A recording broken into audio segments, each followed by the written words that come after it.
And welcome back to Mean Streets, the podcast where we talk about the best, worst, and forgotten movies of film noir. I'm Luke Deckard. I'm Matthew Booth. And welcome to the first Mean Streets live episode. We're hanging out on the old YouTube machine. You know, haven't done this in a while. Thought it'd be a fun. We're doing something a little bit different, aren't we, Matt? We're not covering one film in detail. It's a very different sort of thing. We just want to talk about some stuff. Yeah, we've just got some things to get off our chests. Yeah, you know, Let's put it that way. But it is a long time since we've done this. I mean, we started out doing this on your old channel, didn't we? Yes. Doing Which things like this. this is also going out on my old channel on the Luke Deckard Show. If you are picking this up from there, come over to Mean Streets, subscribe. This is where I'm doing stuff. I don't do anything on Luke Deckard Show anymore. It's dead. It's done. It's like Bond. It's dead. Move on. Come over here. This is where things are. This is where no things spoilers are. as to what we're about to say, Luke. Yes, and hey, we got people in the chat. We got Phil. Hello, Phil. And Steve Hunt from the Boxing Movie Podcast. Hello, Steve. How's it going? Hi, Phil. Hi, Steve. Thanks for being here. Yeah. No, I mean, yeah. So this is, we thought it'd be fun to occasionally do something a little bit different that is more or less YouTube exclusive, and just sort of rambly, less sort of focused, like like when we our normal episodes, or one episode of one film, and we tackle that for an hour and a half. This is yeah, and there's interesting things to talk about. There's been a lot of stuff in the news and some new TV shows that are in the noir vein that I think are worth talking about, but I'm not sure they're worth a full-blown episode about. No, I would agree with that. I would agree with that. Yeah. I thought you were going to say Daredevil, for a minute. I thought you were going to say not worth watching. Well, of the three things, there may be something that is not worth. We might get into that later on. Yes, but also we should say we dropped a new episode today. The Shaft episode. We did. Released the Roundtree 1971 Shaft episode, which was that was a lot of fun to record. That was a fun film to investigate. So yeah, if you're not subscribed, or if you're somehow finding us because we're live or whatever, go check that out. That was a hell of a fun episode, and it's fitting because there is some Bond motifs in Shaft, and tonight we're also talking about Bond, so it's all connected. It's all connected, and everybody think we had this planned. I know, right? Nope. Not. But yeah, Shaft was full of Bond illusions, and it formed part of Shaft's marketing to say, that this is sort of Bond on speed sort of thing. Yeah. They name drop Bond on the back cover of the book. They're like, this is, the next best action hero since Bond. Bond. It's like, all right. They really wanted Shaft to be Bond, but he's a private eye in New York City. He's not a globetrotting spy. They just are both womanizers. Yeah. Absolutely. Oh, man. But it's great. I mean, it's a great film. But it was great fun, and to hear more about Bond and Shaft, then listen to the episode, listen to our show on it, because it was good fun to do and good fun to listen to. It was. Phil says, I've seen Shaft maybe 17 years ago, and my interpretation was that it's still good. It is a relatively fun movie. We gave it good ratings, I think, in the end. It's not perfect, but it's fun. It shows its age in places, but it also shows how sort of forward thinking it was at the time it was made. So yeah, there's a lot to admire and a lot to love about Shaft. Yes, and it has a lot of bizarre sequels that aren't just the Roundtree sequels, but the Samuel L. Jackson sequels are something else, which I really, really, really look forward to covering soon. We'll do it soon. Yeah. I think we said we might be covering the first Samuel L. Jackson one. I think we talked about that. Yeah, we did talk about doing that. Yeah, we did talk about doing that. That's after we did our Shaft episode, I went and rewatched the Samuel L. Jackson films, and they are hilarious. His first one is batshit insane. It's just insane. I I don't know what they were thinking. It's so 2000, and Wow.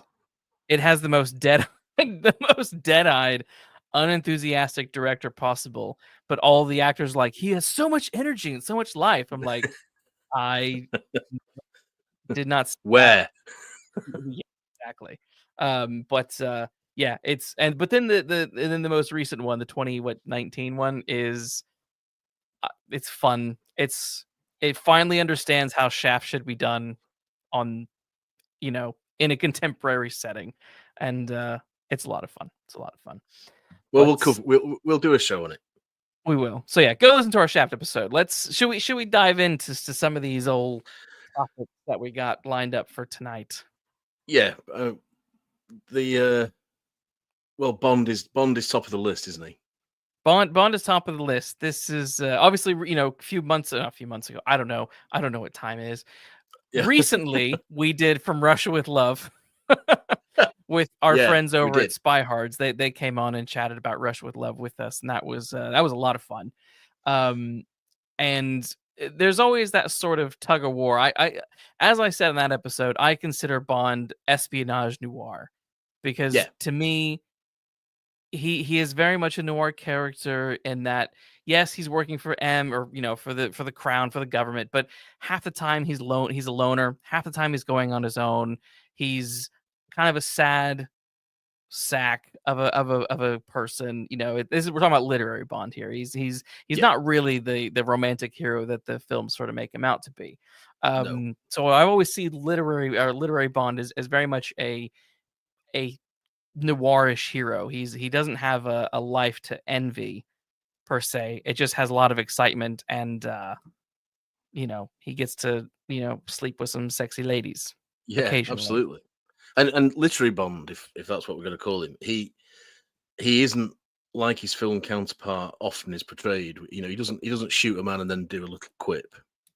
No, He shoots a man and then goes and has to have about 4 double bourbons to silence the pain that he feels and the misgivings that he has about his whole form of employment. So he's a yes, much more yes, fractured and uh, identifiable, I think, yeah, uh, yes, character than he is in the films. In the films, he's often too much of a Superman. Um, definitely. but I agree about the noir points. I think in the best of the Bond books, he is as much of a detective as he is of a spy. He's finding things out. He's discovering pieces of information as he goes along. Um, especially in books like uh, Moonraker, where he Mm, is actually on a case, and he's trying to find out what the secret is behind Hugo Drax. So I think there are noir uh, elements to the Bond books, and of course Fleming and Raymond Chandler were great friends. yes, yes. Phil notes. He says, yeah. He says, well, OG Bond is pretty Yeah, cold, isn't he? And he is he very cold. is. He is. He is cold, and he's quite unlikable in many ways. But he's one of those people it's difficult to get to know. Once you get to know him, you sort of start to sympathise with him. But he's an unpleasant man, and he's Yes. not in the same way that Sherlock Holmes is. He's an unpleasant man. Mm. But he is the hero you've got to follow. So you have to find good stuff about him, admirable qualities about him. I Whereas the sort of Bond of the go on. films is often too likable. you Mm. know, Well, I sort of wonder if that's why Barbara Broccoli and Michael Wilson were so hung up on Daniel Craig, because Casino Royale, that Bond, he isn't. He's that is probably the closest we've gotten to literary Bond on the big screen. Even Timothy Dalton is close-ish, but Casino Royale, Craig, and Quantum of Solace are he's very, very, very cold he's very close. and generally Yeah. very unlikable. But there Yes. are moments that show his softer side, like when he's in the shower with Vesper and that kind of stuff. But I sort of wonder if that was why they were so dead set on hanging on to him for 2 films longer than what he should have been around for. Certainly 2 films longer than he should have done. That's Yeah, absolutely true, and I think it probably is. I mean, I do think Dalton is very close to what Fleming envisaged, and I he's think close, but he does have those quips. he has He those does have because the quips. he was 30 years ahead of his time. Yeah, And we'd had what was it, 14 years of Roger Moore by the time yeah, Dalton takes over, and it was too much of a culture shock for the audiences, yeah, um, yeah. who thought James Bond was Roger Moore, you know, Yes, and yes. that whilst Roger Moore's got a load of fans, he's got a lot of people that support him as Bond, and I think that's to do with very often your favorite Bond is the one you saw first. I think for a lot of people. Mm, yeah. But what Dalton was trying to, I'm convinced that the Living Daylight script was a hangover from Roger Moore, in case Moore did one more, and they had to rapidly rewrite it. Possibly. Yeah. And that's why some of those quips are still there. And Yeah. Dalton's not great at them because No, I no, he's think he terrible at knows he it. shouldn't be saying them. No, he you know. shouldn't. Yeah. Um, so yeah, I think Dalton was a bit ahead of his time, but yeah, I agree about Craig. I think Casino Royale is for me his best film as Bond. Yeah, it is. It is. And I'd sort of die on that hill. I had a friend the other day say that he thinks that he thinks that Skyfall is overrated. Do we agree or disagree? I sort of do agree. I'm afraid. I think there are some silly bits in Skyfall that shouldn't have been there. I'm not sure if you really sit down and watch it carefully, it makes a great deal of sense. And I mean, I don't hate it by any means, but I just think there are things that let it down. And given the choice, I would much rather watch Casino Royale any day of the week. I would too, but then would I watch Skyfall over Quantum of Solace? Oh Probably yeah, watch Skyfall. yeah. Oh, Because definitely. even though Quantum of Solace is shorter by a lot, it feels longer. It sure does. And I need to lie down after the first opening scenes of that car chase because the editing of that car chase is just, for my age of brain, is too much. They went heavier in the Bourne influence with the choppy editing with that opening. It shows. Steve Hunt says that episode, or Russia with Love episode, triggered a Bond rewatch, and he's up to the more films now. That's exciting. That's good to know. Yeah, that's great to know. I mean, I was doing a Bond rewatch last year, and that was a lot of fun. My first Bond is Sean Connery. I love Sean Connery. I think for me, he will always be number one. But at the same time, I love Dalton. I love Brosnan, and I like what Craig did in Casino and a little bit of Skyfall. And there are elements of that Craig does in his other movies that like Spectre and even No Time to Die that I find enjoyable. It's just that those films in general are not enjoyable. No, I couldn't stand Spectre. There were things I liked. The Spectre is really good up until he goes to Rome. The minute he goes to Rome, the film goes to shit. Is that when he sees Spectre? Like, that's when he goes to the Spectre meeting. Yeah. Yes. Yeah. That is awful. Yeah. I mean, there is one bit in Quantum of Solace that I really like, and that is when he's at the opera. That is another good bit. Absolutely. And he says, you people should find a more private place to meet. I think that's a very Bond thing to do. Yeah, like that was great. Gutsy thing to do. I'm totally on board with that. It's those there are scenes that are kind of few and far between in his weaker films, which are half of his filmography with Bond, but there definitely are cool moments in there. But in my rewatch, I was getting so tired with Moore. I don't like him. I've tried, and there's something about the Moore era, the goofy, campy slapstickiness of it that I just, even as a kid, I could never gel with. I loved Connery.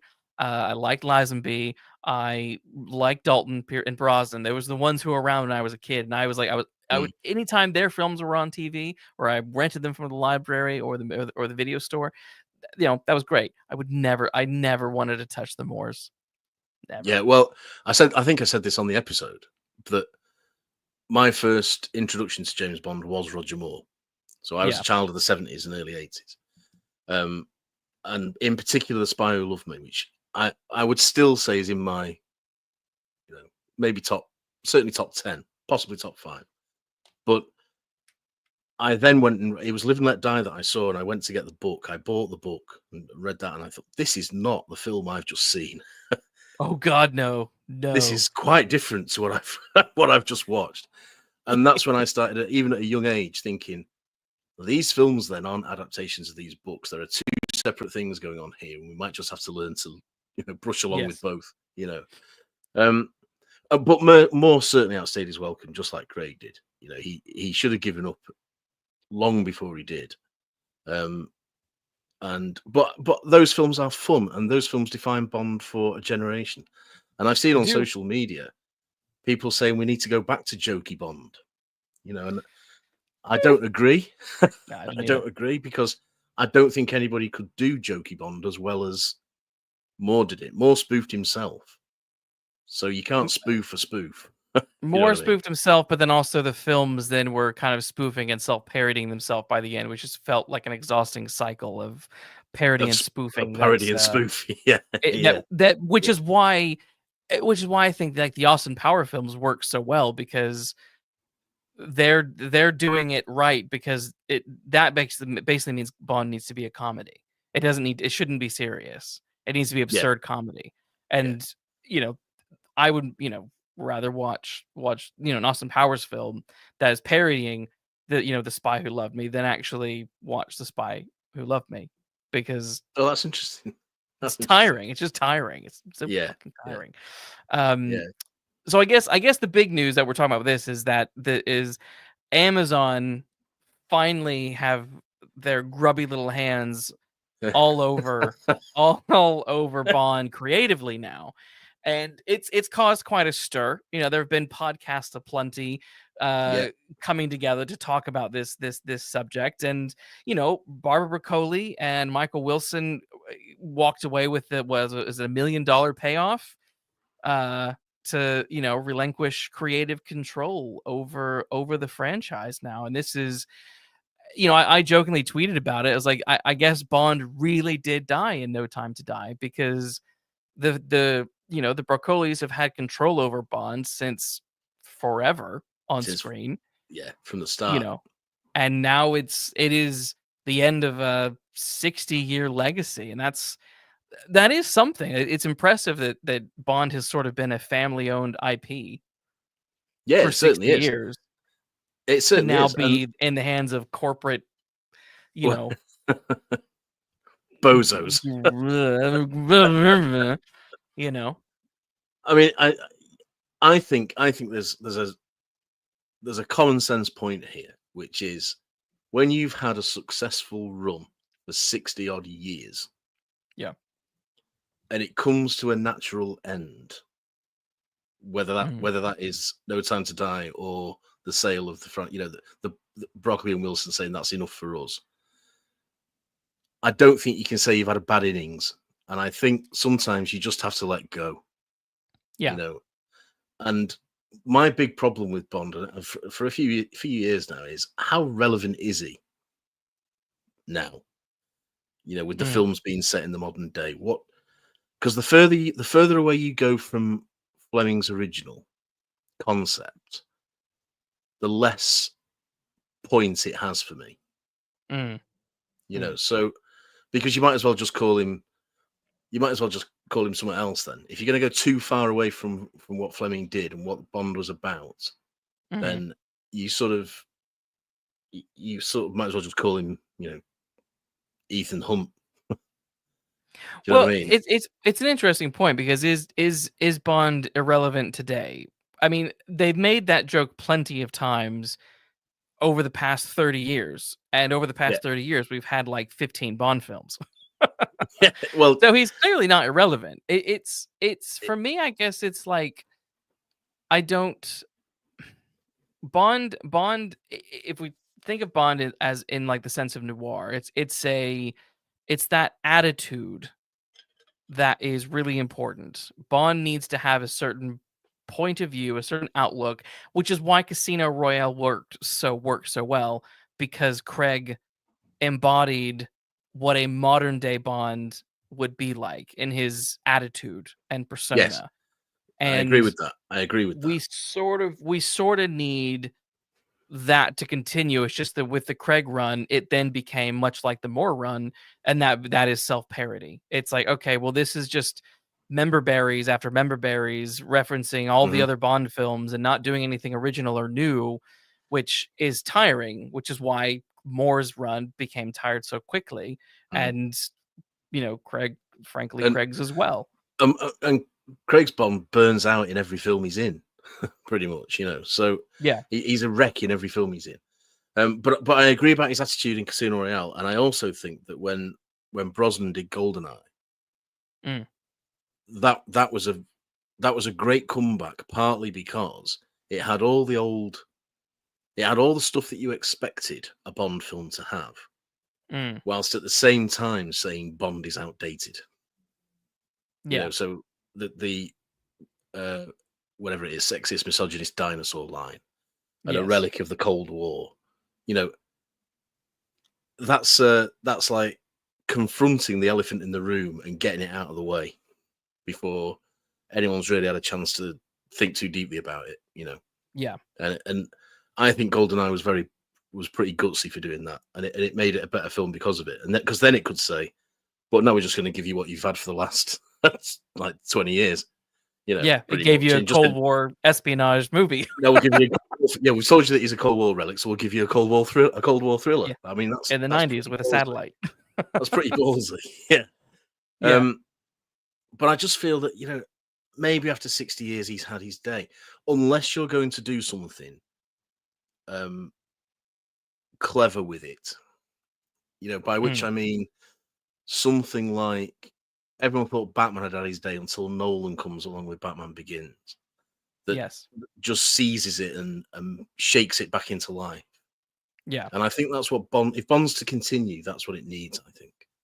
Well, I mean, interesting. Frank B in the chat says the new rumors swirling around today that I saw as well is that Nolan is back in the ring for possibly coming to direct with because he was rumored to be he wanted to direct one of them. I can't remember if it was No Time to Die, if it was Spectre, it was one of that sort of era of a Bond film, but he wanted Final Cut Yeah. say on the final cut, and Barbara Coley was like, "No, we have final say." And because of that, he never went.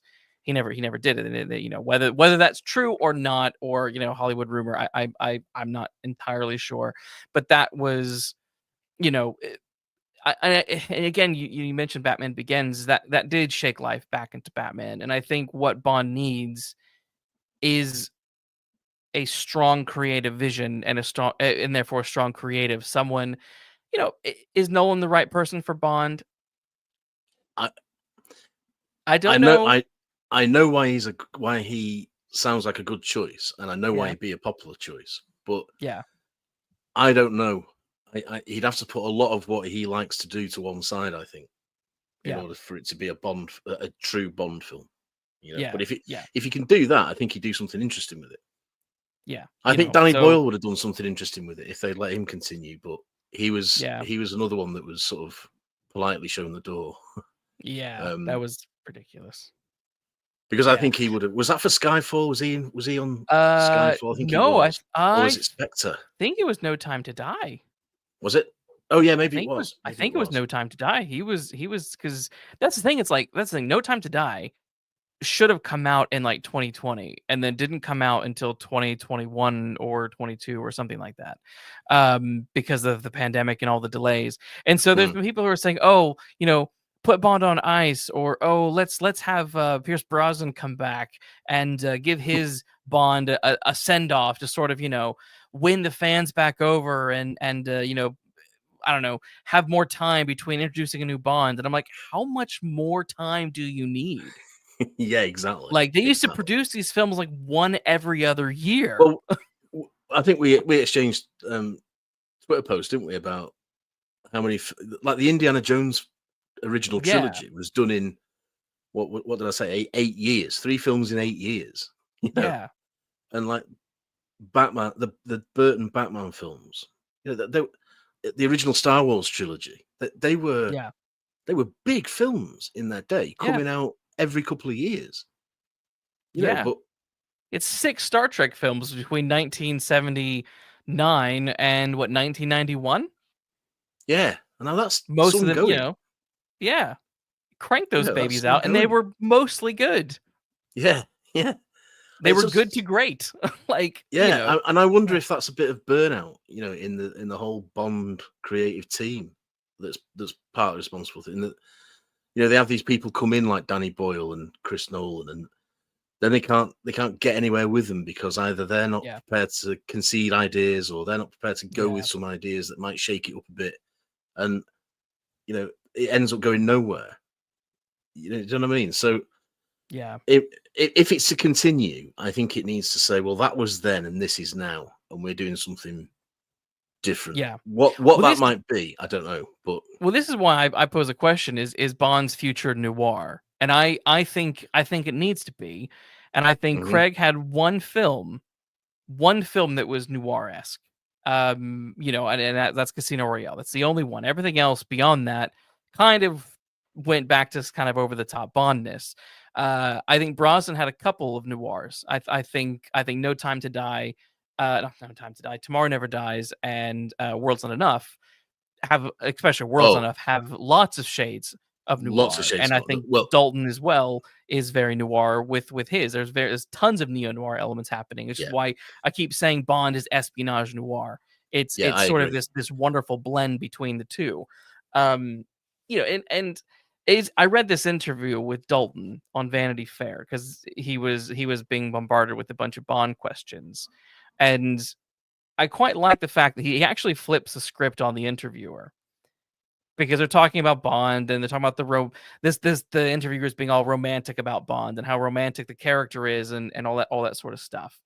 And he's like, yes, Dalton says, yes, Bond means a lot to a lot of people, but let me ask you a question. What do you value? Um, what value do you think something like James Bond has? It has entertainment value, of course, but does it have any, real serious value?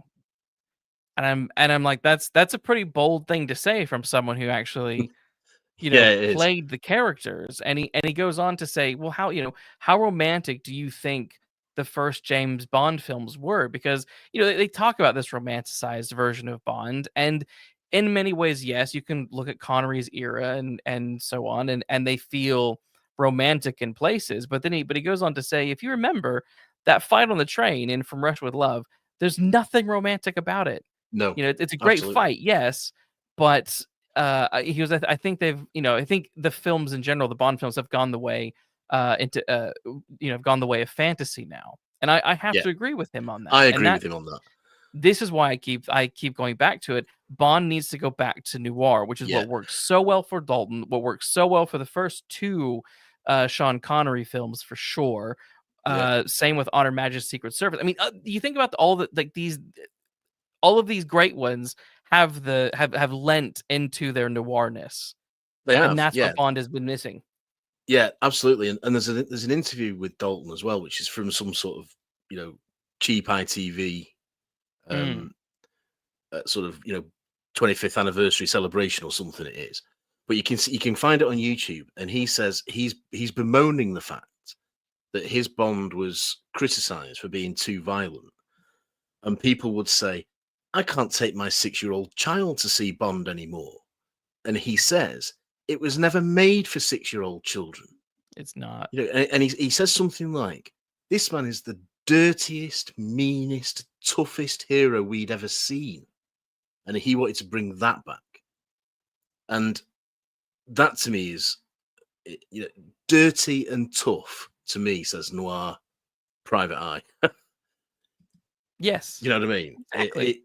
It says to me someone who's willing to get his hands dirty and suffer the consequences of Yes. whatever they are. And I think that is the way to go. And I've said for a long time it won't happen this, but I've said for years now that what I would like is a box set TV series, which is one mission, 6 Mm, episodes, one mission, mm. in black and white, maybe certainly set in the 50s, with a total newcomer, um, and shot like a noir film, and Moonraker for me is the book to adapt for that, to get that ball rolling. But it'll never happen. We know it won't happen. But that's the sort of thing that I would really want to see happen now. Because I think Bond on the cinema screen is done. I think we need to bring him sort of onto a smaller scale almost, because so that we can get to know him again, and certainly get to know the period that he was made in, and you could do some interesting things with that. Yeah. Well, I mean, with Amazon being in control, you can pretty much guarantee that you're going to have lots of spin-offs. And Yeah, well, this I dread this, and I I dread this. tweeted about this as well, that I don't want to see some stupid M prequel where we find out that M is either a godparent to Bond or is actually, his mom or dad, but Bond never knows. No. I can see it already happening, and I sort of cringe at the idea. Or, there's a series of Moneypenny books out there, I think, that I've seen people talking about. Maybe that will be it. I don't. Moneypenny is a secretary. Yeah, I don't want Moneypenny to be. That's one of my problems with Skyfall. I don't like the idea of Moneypenny being an agent who can't hack it. Well, yes, that was the problem. The problem was she couldn't hack it. If they had let her just be a goddamn 00, that would have been fine. Yeah. I have no problem with that. That's what they should have done. I don't know why they didn't have the balls to do that. Why they didn't have the balls to do that? A competent, tough female 00. I mean, there's one in No Time to Die, isn't there, on paper, but they don't really have the guts to do that properly either, I don't think. No, but she's just there to be a lady 007 to, have that. Oh, look, it's a lady 007. We're gonna make people really she's uneasy. not there for the right reasons. That's it. That's what I mean. They haven't got the guts to do it properly. Yeah. But I think that would, a 00. The 00 section of spin-off TV series could be interesting if that's a sort of thing they're thinking of doing. But the character of Miss Moneypenny is a secretary. Don't try and make her an agent, because how do you then explain that she's M's secretary? She has to fail, and that isn't doing anybody any favors, I don't think. I genuinely don't. It wasn't tough enough to be a spy, so so I'll just become a secretary. I mean, that's the most patronizing character out you can imagine. That's talk about outdated. Yeah, and I don't that really right want there to was see. Outdated. I don't want to see a Q spin-off either. I mean, no. Why would Q be? I know they do it in some of the Dalton film, one of the Dalton films, where Q goes into the field, and then a couple of the Moors. But I'm thinking, even watching those, I'm thinking, why is Q here? Yeah, well, they do it with who's Dalton. running the shop? They do it with Craig as well. Q pops up in the field in his last 3 films, I think. I forgot Q was even in those. I'm afraid to say. I like Ben Whishaw, but he was not well served in that role. No. I saw Philip put something in the chat about is Bond too big for his own good? I think that's a very good question. I really do. Yeah, and I think he has become so. Maybe so. Maybe that's why it's a good idea to pare him down and do something on, as you said, as a 6-part TV show. Yeah. Well, this happens in the film series. This happened in the film series. It sort of gets to a peak and then it has to bring itself back down. So it gets to the ludicrous, hideout in a volcano. Yeah, turning the sun into a laser. Yeah. Then it has to come down to on Her Majesty's Secret Service. Bond goes into space, so he has to come down for Your Eyes Only. Yeah. And then we get invisible cars in Die Another Day. And the only way to get out of that is to come right back down to earth and make him at the start of his career. So I think he does get too big for his own good. And the only thing to do then is to bring him down a peg or two, or a peg or 500, and bring him back down to earth. And I agree. Do you agree with this? With Frank B here, give me a 60s noirish era period with.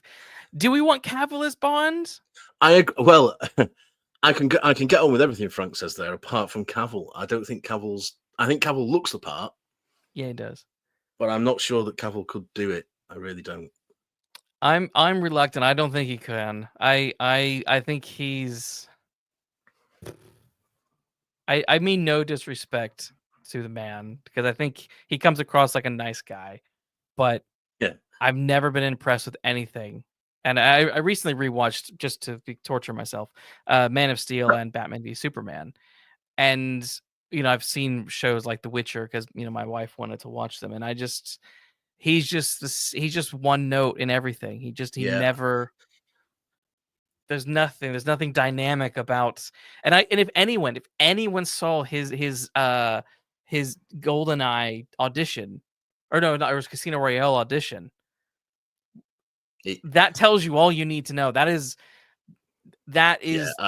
that is him then and now. Like, he doesn't get better than that. So we dodged a bullet. Yeah. I do have to agree with that. I think So if sorry, Mr. Cavill. Yeah, I'm sorry, Mr. Cavill, because you absolutely look the part. But I also think that when you've been Superman, Sherlock Holmes, can you handle being James Bond as well? I mean, that's a pretty Mm, big pair of shoulders that you need for those roles. And I yeah, mean, I've not seen him as Holmes. I don't really want to see him as Holmes. pretty But bad. again, as Superman, I think you're the right Superman. I think I think you're a good Superman, but you're in the wrong film. Yeah, yeah. Well, we can cap off the Bond chat with a couple of it is sort of tied in with this episode because both Lee Child, the creator of Reacher, and Alan Ritchson, the lead star of Reacher, who plays Jack Reacher, came out with some pretty funny comments about Bond that just made me roll my eyes. Yeah, Lee Child, while he was shilling for Amazon, because like, why? I sent this article to some buddies of mine, and I was like, of course he's gonna, you know, be pro Amazon. And my friend was like, why? I was like, because he's got a popular TV show with Amazon. And he's like, oh, I didn't know that. It's like, yeah, of course. But Lee Child said that the concept, meaning the concept of Bond, is dated and needs a shakeup. I don't disagree with that. It needs refreshing. I don't disagree with that. don't disagree with that either. And the people who that are looking after it before are just worn out. That seems a little harsh. That seems harsh to me. Look, whatever issue was going on, drama behind the scenes, whatever stars aligned, or deals with the devil were made that produced No Time to Die. I don't think that it would have been impossible for Robert Bacoli and Greg and Wilson to produce another hit Bond. I No. think they had it in them. So to call them to say they're worn out is eh. And so then he says, so new blood, new energy is going to be good for it. And I'm just like, Well, you're right and you're wrong. You're he's being a right and bit he's wrong. harsh, but I also I like, think the new energy needed to come from the writers. I think they needed to get rid of Purvis and Wade and yes, get new people in because they've done a ton of Bond films now, and yes, they really need to. I mean, they didn't they do like going back to the Brosnan era, and yeah, eventually they end up doing the same things over and over yes. and over again. You need the new blood. Didn't need to be the producers; it needed to be the writers and get an interesting director. Possibly the writers and possibly Broccoli relinquishing some of the grip.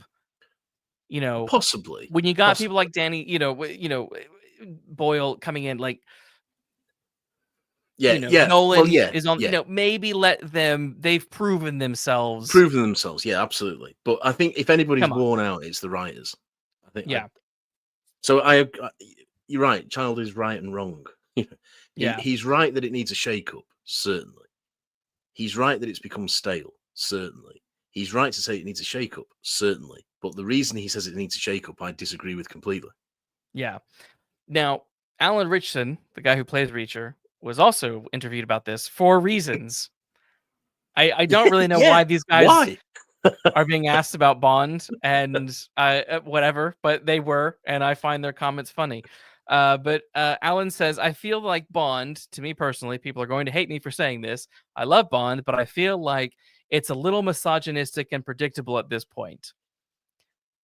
To me, I hate when people call Bond misogynistic because I feel like that is low hanging fruit.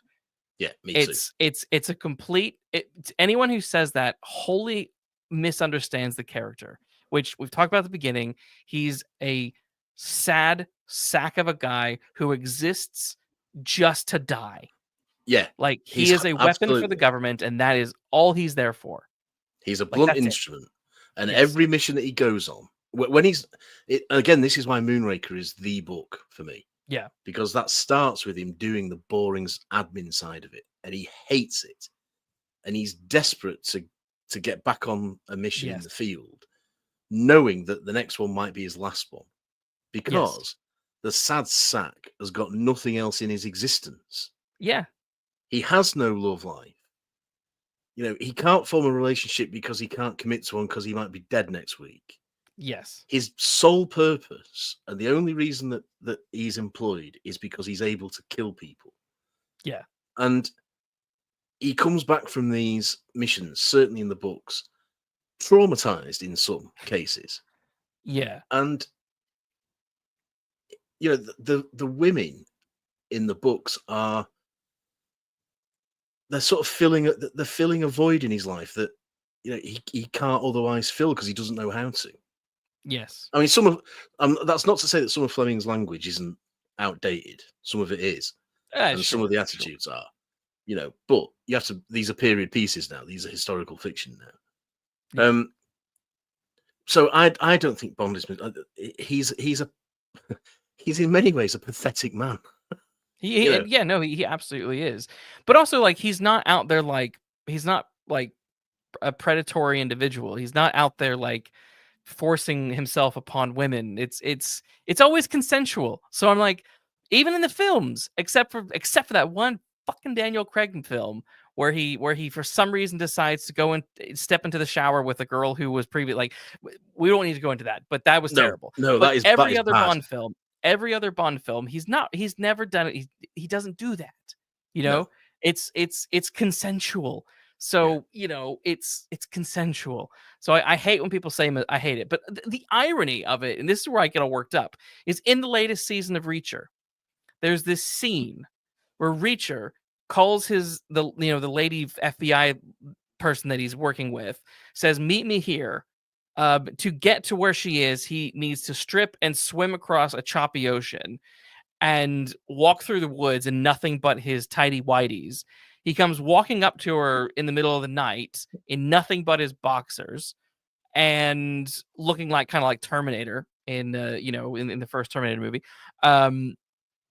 And then he's like, "Oh, did you bring me some clothes?" She hands him some clothes. He puts it on the back of the boot of the car, trunk of the car, and doesn't say, "Okay, let me get changed," or "I'm going to change." What does he do?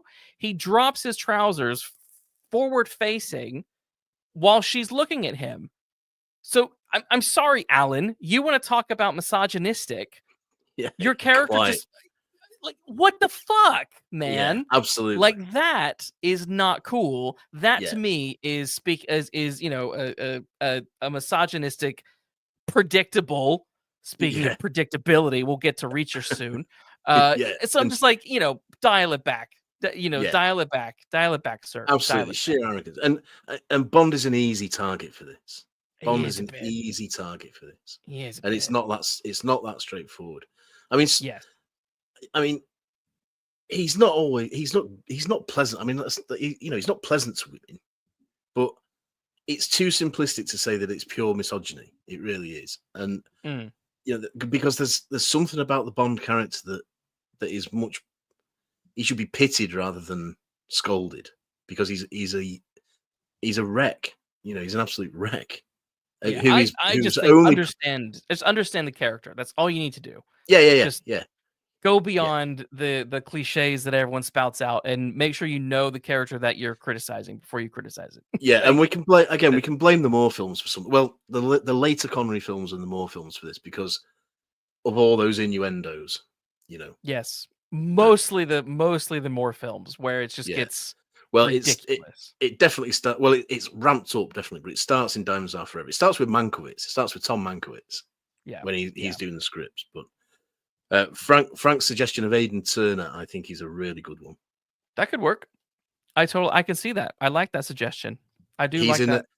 he's in a really good adaptation of Agatha Christie's, and then there were non Aidan Turner, and Ah, for a lot of it, he's in a tuxedo, and there you go. you think if only Broccoli was watching this. Yes. Yes. I think that wraps up Bond. I think we've said all we can say on Bond. We'll wait Now, and see what the future holds, but yes. we walk into it with some trepidation, I think is a fair Yes. summary of Bond. Definitely, definitely. I am excited to see what happens, but also nervous, but also very interested. It'll be Yeah, a fun journey for better or worse, it will. It will. Be a fun journey. So next on the docket is Daredevil Born Again. I am a massive fan of the original show, the Netflix show that ran from 2015 to 2018. It in my opinion, because I recently rewatched it from start to finish in preparation for Born Again. And in watching it, it cemented for me that this is by far the best thing that Marvel Studios has ever done. Hands down. Better than all the films, better than Yeah, Endgame. I love Iron Man 1, but this is better than Iron Man 1. This is this is better than Iron Man 1. Charlie Cox as Matt Murdock is just perfect casting. Vincent D'Onofrio as Kingpin is perfection. Yeah, Uh, you know, everyone is perfect in their roles. I think what I loved about the original run is how it it managed because it was a Netflix thing and it wasn't, there was this weird sort of Marvel didn't want to accept it, but sort of accepted these Netflix shows. But yeah, then at one point, we're like, oh, they don't really count anymore. And at first, I was really pissed off by that. But as I was rewatching it this last time, I was like, you know what? I wish it just stayed that way because it's not bogged down by all of this universe world ending malarkey. It just is allowed to be a tough and gritty and neo noir thriller that you could just sink your teeth into and not to worry about all the other noise in yeah, this universe. yeah. Well, it doesn't have the Marvel agenda, does it? Mm-mm. So it can be its own thing. And I have to say, I'm, you know this. I'm not a lover of all this multiverse stuff. Mm-mm. I Mm-mm. I like Gotham City to exist as a sort of isolated incident in society, Mm. and then in an alternative universe, there's Metropolis. In another Mm. universe, there's Interesting. because how many super powered beings can there be in on one continent, sort of thing. And Mm. what I like about Daredevil, because I agree, and I was also a fan of growing up in the 70s and the 80s. I was a fan of the character in the comics as well, Yeah.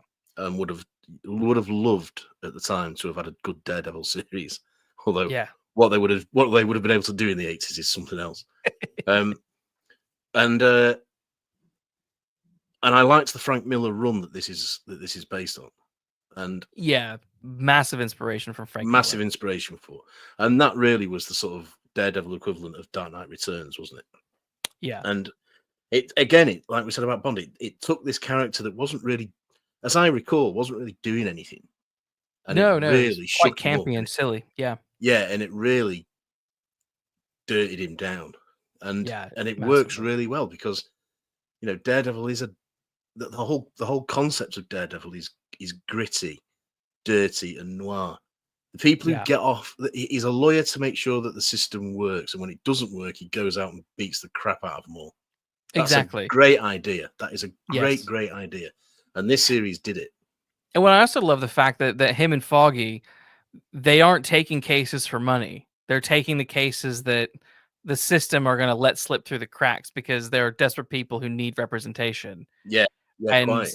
I mean, that is how many PIs in noir fiction take the case knowing they're not going to get any money just because, you know, they want money at first, but they realize actually this is more important than money helping this person. Yeah, well, Marlowe does it all the time, doesn't he? Exactly. He never You know, gets paid. he never gets paid. No, he never gets paid. You know? Sometimes he does get paid, and he gives it to a girl he feels sorry for, so she can go back to her parents. Is Exactly. that the high window? Is that the high? I think Yeah, that's it the is the high high window. window. That is the high window. Yes. You know, Yes. so yeah, you're right. Because the people matter more than the cash. That Yes. I mean, that's Yeah. a noble and heroic sentiment straight It away. is. You I know, love it. straight away. I love it. Now, I absolutely, yeah.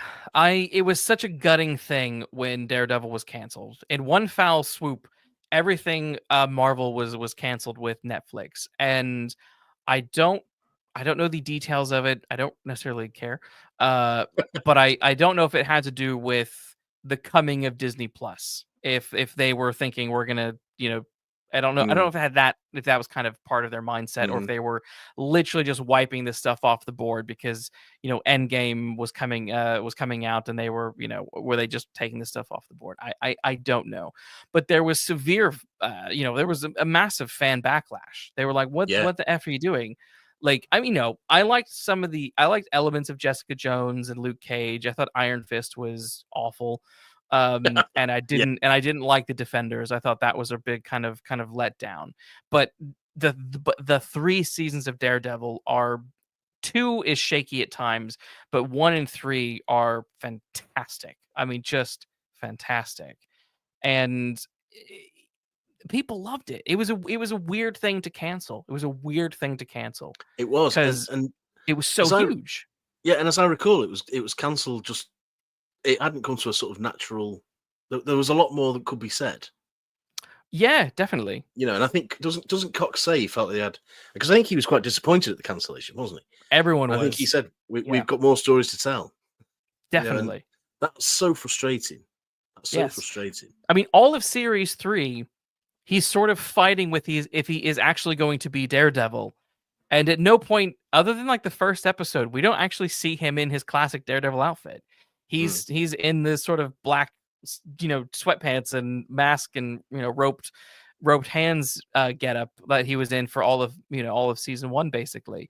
So this was sort of a series of self discovery for him, and so it's like, okay, well, he's come through this. He's passed through the fire. He's back. All yeah. right, where are we going next? Oh, you're canceled. Oh, you cancelled? Yeah, Oh, quite. okay. Fuck Yeah, you. I loved that black costume. By the way, It in is the pretty first awesome. series, I loved that, and I love the fact that he gets the suit for a reason. He gets the classic suit for a reason. That's because Yeah. he's battered all the time. Well, yeah. You What know, no, that no raised a really good. This is something else I loved about this show in general is the fights are believable.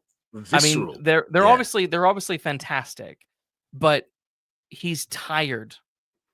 yeah. You see Even him the get people that tired, don't you? even the people that he's fighting are Yeah, tired, yeah, and they almost have to take breaks while they're fighting. It's like, yes, this is what a yeah. fight is like, and Absolutely. it just felt There's real and tough. I liked it. yeah, and there's a famous one, isn't there, in that corridor Yeah, the hallways. where the hallway, and there is a bit in that where they are all just lying on the floor going, Yes. and they're trying to get up and calm, and he's the same, because they're absolutely knackered and sore, and just want to go home, Yes.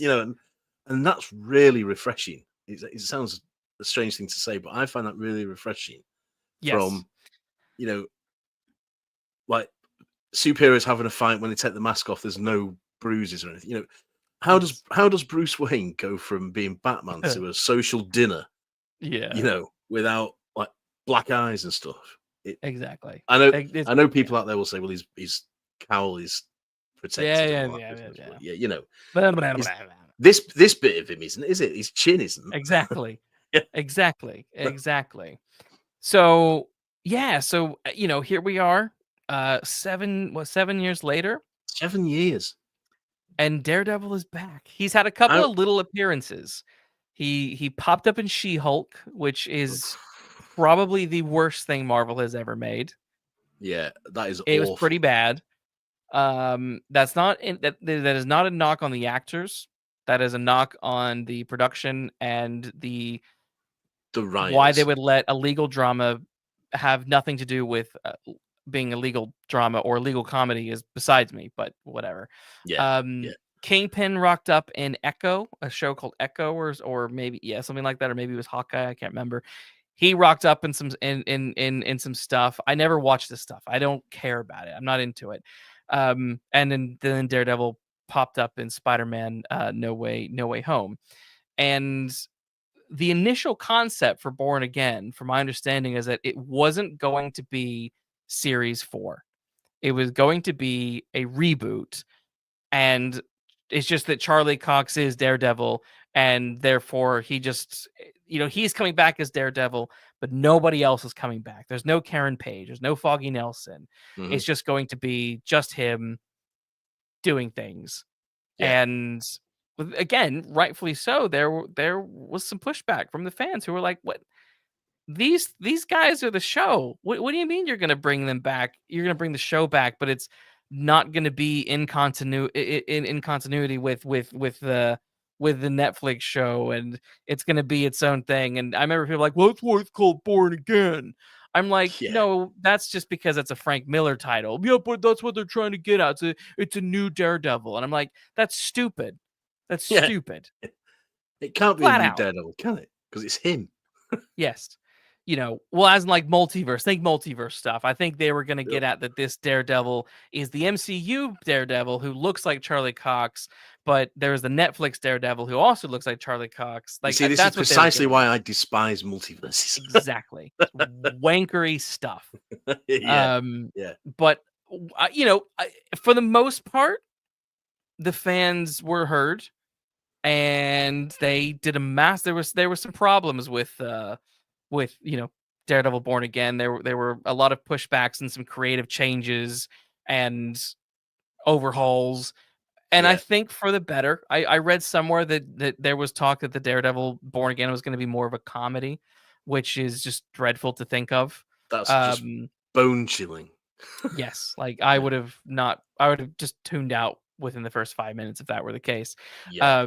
But someone got the memo that actually what was started in the first season of Daredevil and where it went is important today, with where you take the character, and you can't just ignore and forget that that was its origin. And No. yeah. And here we are. Daredevil Born Again comes out, and first 2 episodes. What what do we think after 7 years? How do we feel about this return to brutal, bloody, F-bomb dropping Marvel Universe stuff? I couldn't be more grateful, to be quite frank, Interesting. Yes. because I think it is the best thing that Marvel have done. I think it ticks a lot of boxes for me, it, most of which you've already mentioned, i.e., the the strong noir element, the violence, Mm, the grittiness, yeah. and it's a show about the characters. It's not just. It never struck me, the first 3 series. They never struck me as, we've got to get him in the costume as soon as possible because that's Mm, what people want to see. yeah. That's one of the things I really like about Batman Begins. I like the fact that we learn who he is before he puts on the cape and the cowl. Yeah. And I have the similar sort of sensation and reaction to this TV series because we get to know. It takes time for him to get the costume on, not to be Daredevil, but to get the costume on. And then, like we said, it's for a Mm, reason. And then yeah. it's all about the stories, and they're adult stories. This is Yeah. a sort of crime drama, if you like, a noir crime drama, where the detective just happens to wear a horned mask Yeah, yeah. and It's carry the billy Batman thing. clubs. It's Mm, the Batman thing. Your yeah. private eye, instead of having a fedora and a trench coat, has a cape and a cowl. Otherwise, it's a noir TV series. Yeah. Whereas a lot of the other superhero stuff is just, doesn't the costume look great and it's comic accurate? Yes. I don't Yeah. give a shit about any of that, really. You know, because all No. that seems to be more important to some people than the story and the characters. And I don't care how good you look in the suit. If your story's crap and your characters are flat, I don't care. Exactly. It Oh yeah, won't no. speak to any. It won't mean anything to anybody. Whereas Mm-mm. this is textured, it's layered, it's complex. These are believable characters with believable motivations, Yes. doing believable things. Yeah. They just so happen to be doing them, or he is, in a costume. You know, Yeah. Yeah. and that's one of I the things I totally love agree. about it. Yeah. I do think there is a sense of patchwork in these opening episodes. What I suspect happened is that they had these initial scripts, then they needed to rewrite it. And my gut instinct is that the show was going to be about Matt Murdock with Cherry, the kind of ex-cop turned PI, and Kirsten, his Yeah, new sort of attorney partner. And fan outcry was like, hey, no, you need to bring back Karen, you need to bring back Foggy, yeah, and therefore they needed to bring them back. But I can imagine time, money, contracts, what can we actually get them back for, all that kind of stuff. There's a definite sense of we're trying to cap off the events of Daredevil season 3, hmm particularly with Bullseye. Um, hmm and so I my overall impression of these first 2 episodes is that I'm very happy with them. I think they're excellent, and it feels like a return to form. It's close to the Netflix show. It's maybe a few notches below it, though. hmm I'd say a yeah, few notches below on every level. But the Netflix show was a very high bar. yeah, Very, very high bar. And for this to even come close to that is an achievement, so I'm happy with it. yeah. Um, It might but even be. Sorry, go yeah. on.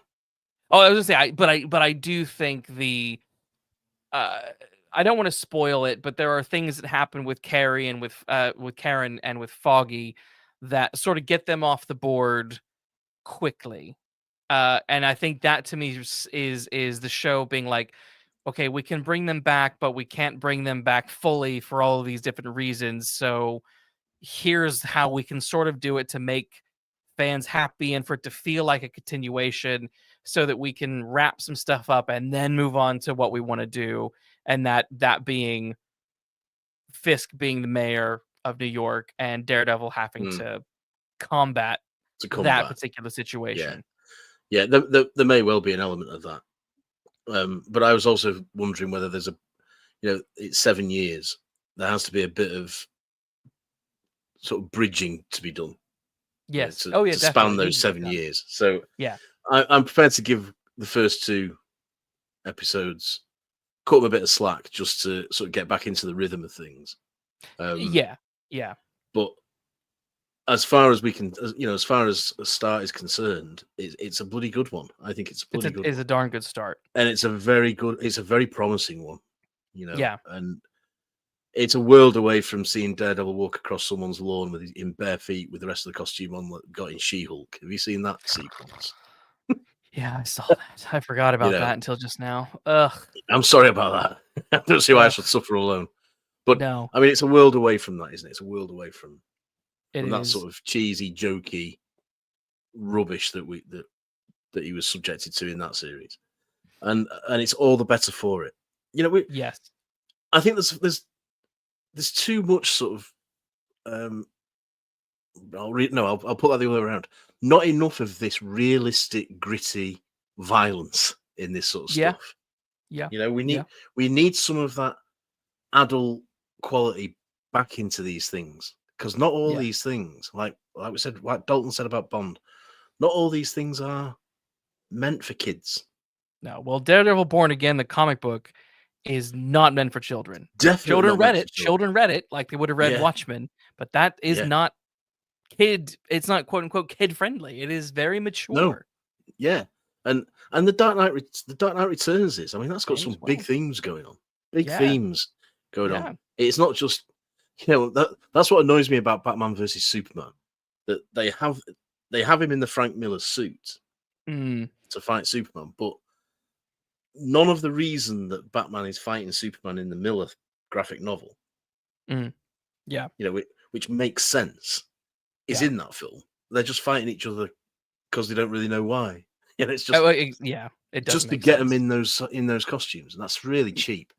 And we Yeah. need some more of these. We need some more of these series that aren't just fanboys, uh, for fanboys, and are actually telling proper stories. We need to get back to telling proper stories that Daredevil does. Well, it did, Yeah. and Yeah. there's every hope that this will too. I think so. And I mean I would be open to seeing Jessica Jones return. If they can, and Luke Cage, if they can maintain that grittiness that all of Yeah, those series have. And that was something that what was so refreshing about watching Born Again, these first 2 episodes is like, "Oh my god, they're filming in real locations." yeah, Like both the like I could, I could quite easily imagine that the Sam Raimi Spider-Man films, the Bryan Singer X-Men films, and this Daredevil Born Again or this Daredevil series all could happen in the same universe because they have a nice realistic grounding to them, particularly with Daredevil and the Sam Raimi Spider-Man films. The way that those two capture New York City, there is there is a similarity to those, and I liked, like when they're walking down the streets at night, and you got that smoke, rising from the yes, streets, and you got the light bouncing off the wet pavement. It's so wonderfully lit y- and noir and yeah, seedy absolutely. and dirty and but romantic at the same time. It's just like and real. It's a real place. It's not a You can set. It's always not a tell. fucking green Yeah, screen. It's you like, can always yes. tell. For all its faults, Matt Reeves, the Batman, and Gotham City Yeah. is Liverpool in the north in the north of England, but nevertheless, they're real buildings. They're Yeah. and you can tell that they're walking up real steps. But Yeah. I can't remember why we were talking about it, but you mentioned, is it the new Ghostbusters film to me the other Yes, day? there yes. And they're walking past City Hall or whatever it is. And when you They're see outside the them, museum or whatever from the library from the first film, right, yeah, but whatever. it's all fake. But when you see it being filmed, it's just green Yeah. walls, with Yeah, yeah, a couple of steps, and you think, yes. but there's no life to that. Then there's no life No. to it. Whereas I quite like it when you see real people in the street staring at the actors, you know, Yes. as they sort of going, "What's that?" You know, I love that sort of glimpse into it because you know that they're in reality, Yes. and it just makes it Yeah. real because it is real. You Yeah. know, No, I'm very appreciative that they didn't cheapen out and, no, film this on some backlot somewhere. Like, they're filming in New York City, and it's nice. Phil in the chat says he hopes that Murdoch doesn't mention She-Hulk in any of the episodes.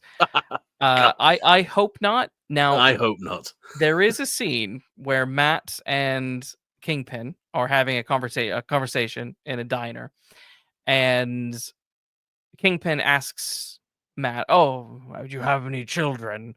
And he's like, "No. Do you?" And he said, "Well, I mentored someone once, but it didn't go well." And Matt's like, "I heard she shot you in the face," which is funny, and they laugh at it. Now that is something that actually happened in one of these other Marvel shows. He was mentoring some girl, and she, it's implied that she shot him in the face. Obviously, Daredevil Born Again is paying almost no attention to that Hmm, or playing with that whatsoever. There are some vague comments at the beginning of the series where he's like, "I was away for a while repairing myself," you know, that kind of stuff. yeah, But the fact that maybe I'm reading too much into this because I'm cynical, but the fact that these two characters mention that and then laugh at it, both of them laugh at him being shot in the face, like that was stupid. What were Yeah, they thinking?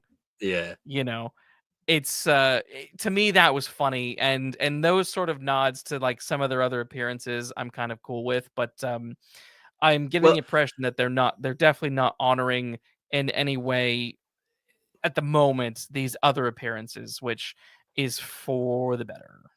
it is for the better. Yeah, definitely for the better. It's definitely for the better. And if it's done in that sort of casual throwaway, just to pay lip service to those other projects, then I have no problem with that. You know, Yeah, I, yeah. Because in my notes I wrote this is a massive course correction after the other appearances of Daredevil that we've seen. Massive, massive, massive. massive. Yeah, yeah, yeah. This Absolutely. Daredevil is not the Daredevil that we saw in She-Hulk. It just isn't. I'm No, sorry. no. There's just no Well, way. well, we're back. Hopefully, we're back to people who sort of care about the character and don't just want to, lampoon him. That's another thing I have about these superhero things, that you've got to take it seriously. You can't draw attention to how ridiculous the concept is. Yeah. Again, we said it about I can't remember what we were talking about, what we were meant to be talking about. But we mentioned Superman's suit in the new film, and I said I'm glad the trunks are back. Oh yeah. And you made the point, and it's quite right, that as long as nobody like makes a point of saying, Look at the "Oh, I see you've got trunks. your trunks back," Yeah. you know, Yeah. people will let it. It will just pass people by because that's what they expect Superman to look like, and Exactly. so it's having respect for the character. It's understanding that these things are fantasy, but are based in a real place and at a real time, and just having the guts to go with that. And Yeah. so often in these modern superhero things, I don't think they have that. I don't No. think they have that respect for the source material. What is your take on because the thing that this series is very unapologetically doing is Trump analogy.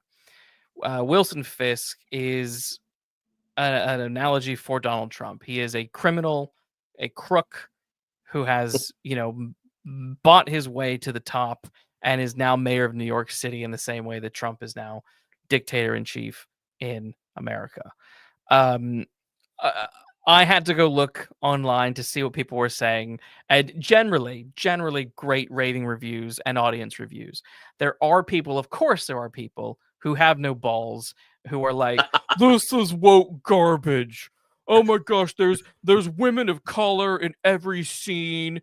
And he's just being Trump, and this is just this is ruined Daredevil. And to that, I say, if you say that this series has ruined Daredevil, you clearly haven't been watching Daredevil. Yeah, well, you're a moron if you think that. Because You're a cretin, quite yes, frankly. because Fisk from the very first season has been a Trump analogy.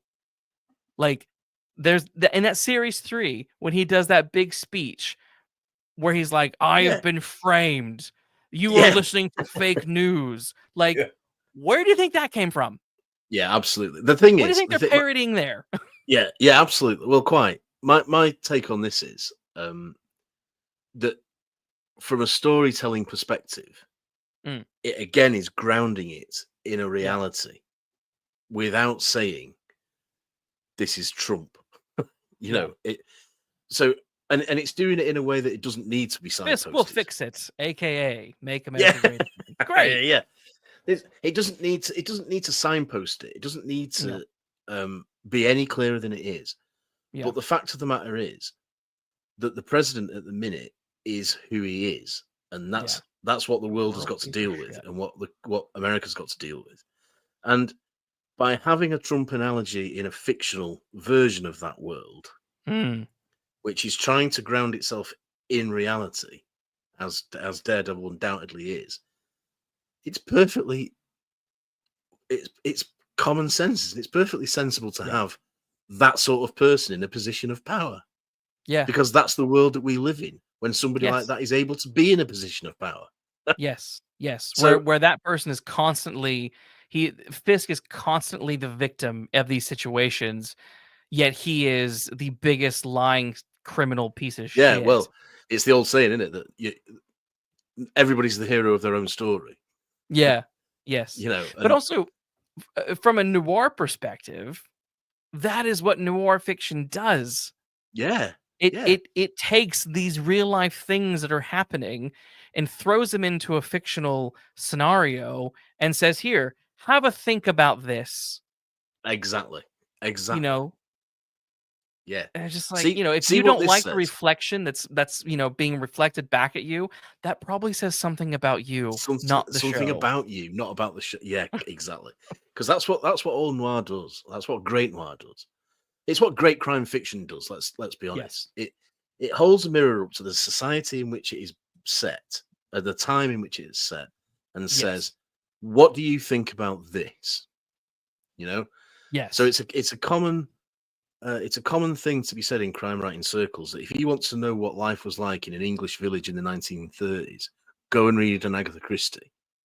If you want to know what it was like to work in, you know, Oxford colleges in the 1980s, go and read Inspector Morse. If you want to know what it was like in Yeah. India at the time of the mutiny, go and read crime fiction of the time. You know, Mm. and it's true because that's what crime fiction is. It's all set in its own time Yeah. and reflects the attitudes in society and society issues of that time. And Yeah. noir's no different. So you're absolutely right. If you look into that mirror that crime fiction holds up to you and you don't like what you see, Mm. well, go and look in your own mirror again. You know Yes. what I mean? Sorry No. about you. Now there are some people who can read crime fiction and just think they've been told a good murder story. Fair Oh, enough. yeah, yeah, yeah. Yeah. Fair enough. Yeah. And I wouldn't criticize that at all because No. that also is a sign of a good crime novel. Mm. You know, Mm. but But, I mean, I gotta really, what say, go on. yeah, well, I was just saying, really, what it's doing is exactly what Daredevil is doing, and it is saying to you, this is the society you live in. But Yes. what fiction can do is somehow fix it. You know, Yes. but when the last page is turned or the last scene fades out, Yeah. you're left with a reality, and hopefully, this has taught you something about what that reality is. So, Yes. to say it's woke nonsense, to say it's ruined Daredevil is just bullshit, really. Exactly. It's ballless sacks of shit who just, are jacking off to their MAGA hats every night. I don't know. I don't know. But yeah, luckily that is a very in the quite literal sense that looks to be the minority of people. But I just found it interesting and almost predictable that there were people out there making those comments. I just thought, grow up, grow Yeah, up. absolutely, But I mean, overall, I mean, I gotta say, these first two episodes of Daredevil Born Again, fantastic stuff. I'm great so stuff. excited to see where this show goes. It's it's not And really missed a step. It hasn't really no, missed a step in coming back. I mean, there is always the possibility that it can fall to pieces. I accept Sure. that. These first two But episodes are at least great. yeah, but and these first two episodes, if they continue in this vein, it's sort of restoring some faith that visual media can still tell stories properly Yes. Well, and that there's still interesting things that can be done in the Marvel universe. and said in the Marvel universe. Yeah, Yeah. absolutely, Like absolutely. that to me is the most this is the first Marvel thing I have genuinely loved in a very long time. Oh, me Probably too. since Well, Daredevil series 3. So 7 years. 7 years. Yeah, yeah. I mean, I fell out with Marvel cinematic universe. I think, well, a lot earlier than you did. I Yeah. think. Yes. Because they just became blander and blander and blander with each one, Yeah. um, Yeah. and Yeah. blander and more bloated. And then how you achieve that is in itself a minor miracle. But It is, but um, high praise for us for Daredevil Born Again. highly recommended, without a shadow of a doubt. So I also wanted to talk about Reacher Oh, uh okay. a little bit. Not as much or as in detailed as we did Bond No. or Daredevil, but Reacher is one of these things that I on paper I feel like I should like both Mhm. the books and the show. I feel like it should be something I'd be into because it's the character itself. He's this loner, mythic, wandering cowboy who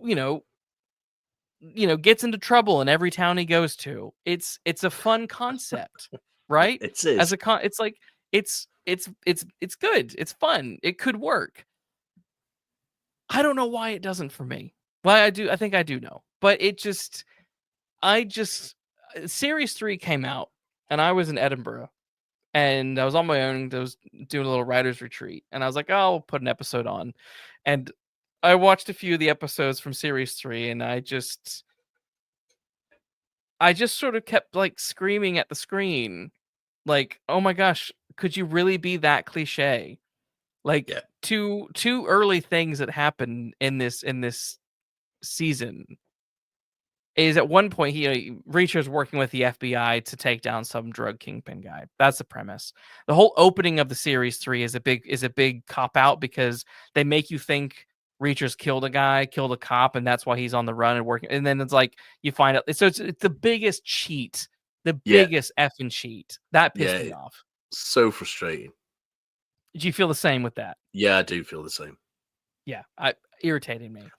But when he starts working with the FBI lady, and she's like, "Oh, I'm not just a pretty face."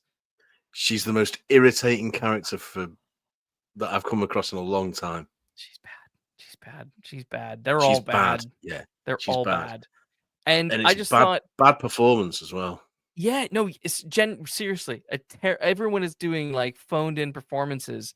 And I remember when she said that line, I tweeted, and I was like, if you're writing a script and you have your character say, "I'm not just a pretty face," stop writing, punch yourself in the face, and do better. Yeah. Because the thing is, no, I don't know a single woman in my life that would say that. No, no, You know? no real person says that. Like, Yeah. It's like those real people do say this. It's when they say, "Oh, I'm so wacky and I'm so crazy."